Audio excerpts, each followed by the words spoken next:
Okay, so now we're going to take a look at exercise 1712B, first beginning with a few background comments.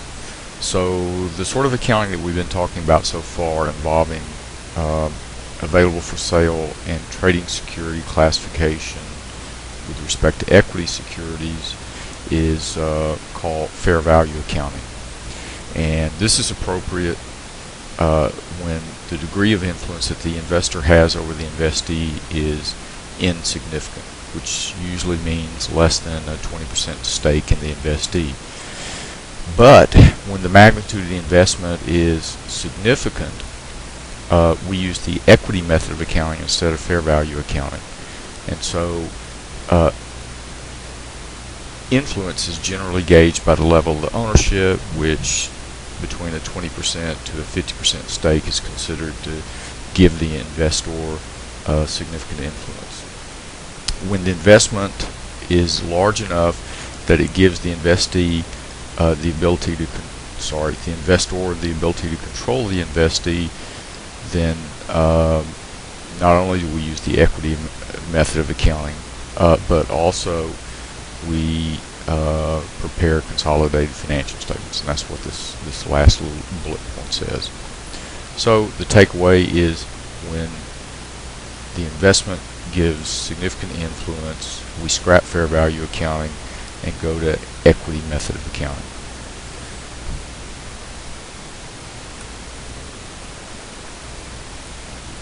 So under the equity method of accounting, the investor treats any dividends received from the investee as a return of invested capital, not as a source of income. So the entry is debit cash, credit the investment account, rather than debit cash, credit dividends. In addition, under the equity method of accounting, the investor picks up its proportionate share of the net income earned by the investee. So if the investee earns $100 and you have a 40% stake, then you pick up $40 in net income and book it in your accounting records.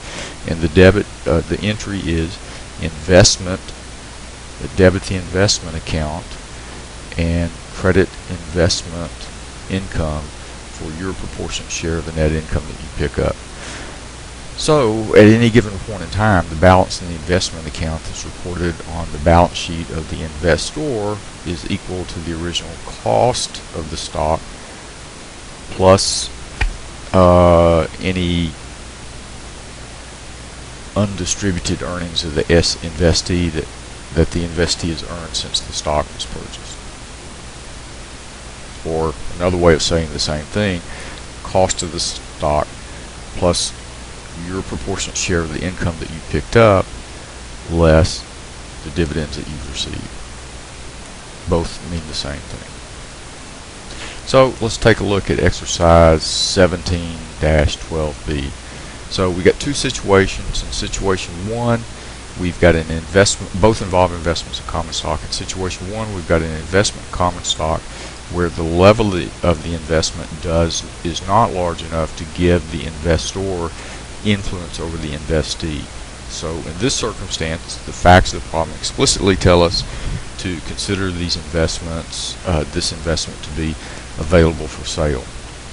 In situation 2, we've got 40% ownership here. That certainly is large enough to give us influence over the investee. So with the facts in situation 2, we're going to account for the transaction events in using the equity method of accounting. So we're asked to prepare journal entries for both situations in 2014. So in situation 1, again, 15% in equity investment does not give us significant influence over the investee. So we use, in this case, available for sale or trading security classification. The facts of the problem tell us we're using available for sale. So to book the original investment, of course, we debit the investment account here for the acquisition price, and we credit cash for the acquisition, for the cash paid to acquire the securities. 15% stake, 5 million shares outstanding of the investee. So we got, what's that, $700 750,000 shares, and we paid $8.50 a share, so we cut a check for $6,375,000. So in August of 2018, we go to the mailbox and we get a dividend check from the investee company. Dividend is in the amount of $37,500, which is simply calculated as our 15% in the total $250,000 of dividends declared by the investee. So we booked that check that we got by debiting cash for the amount of the cash, $37,500, and we credit dividend income for the same amount. So we recognize dividend income for the amount of the dividends that we got. This is true under either available for sale or trading security classification. At the end of the year, we need to prepare the fair value adjustment that brings the carrying amount in, or that we need to establish a balance in the fair value adjustment account so that the balance in that account, when combined with the balance in the investment account, together yield a total equal to the fair value of the investment. So the fair value of the investment at the end of the year, 750,000 shares times stock price is $9 a share. So $6,750,000 is the total fair value of our investment at the end of the year. Cost of our shares, what we paid for them originally, per up here, is $6,375,000. So we've got an excess of fair value of the securities over the cost of the securities to the tune of $375,000. That is, the securities are appreciated. So what that means is we need to establish a balance of $375,000 in the fair value adjustment account, because that balance, when combined with the balance in the investment account, yields a combined balance equal to the fair market value of the securities, which is what we're going to report on the balance sheet. So the desired balance in the fair value adjustment account is $375,000. The current balance is $0,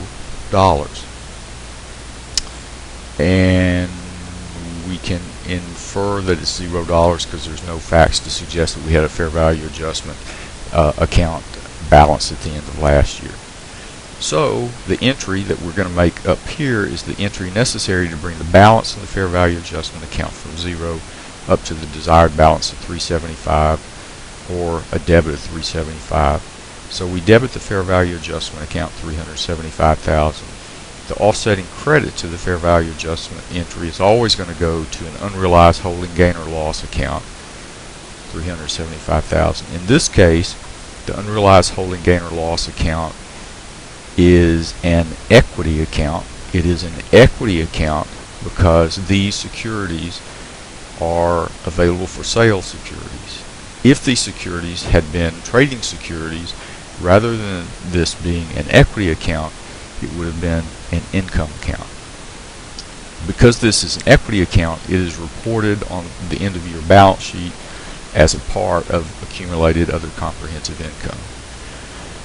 Okay, in situation 2, we have a level of investment in an investee. It's a 40% stake, and that is a level of investment that gives us the right, gives us the ability to have influence over the investee. So fair value accounting, i.e. trading security or available for sale security classification, is not available because we have influence. Instead, what we have to do is use the equity method of accounting. So we bought a 40% stake. There are 500,000 shares outstanding, so we bought 200,000 shares. The amount we paid was $13 a share, so 200,000 shares purchased times $13 a share gives us a total acquisition price of $2,600,000. So the journal entry that we make to book the acquisition on 1/1/2014 is simply debit the investment account for the acquisition price of $2,600,000, and of course credit cash here for the price that we paid, $2,600,000. Okay, now what